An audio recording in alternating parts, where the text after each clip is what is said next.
પ્રહલાદને ભરોસો હતો, ભગવાનનો ભરોસો હતો. ભરોસો કામ કરે, જેની પર તમને વિશ્વાસ હોય, વિશ્વાસ કામ કરે. ભગવાનમાં પણ વિશ્વાસ જોઈએ, વિશ્વાસ ના હોય તો કામ ના થાય.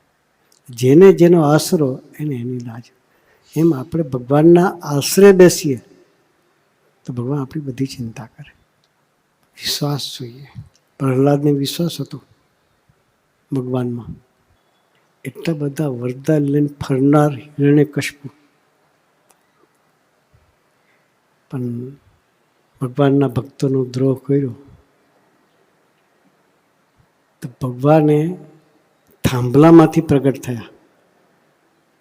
કયું રૂપ લીધું? નરસિંહ અવતાર. અને પ્રહલાદ ભગત હતા એવા નહીં, એને ભગવાનમાં વિશ્વાસ હતો. તો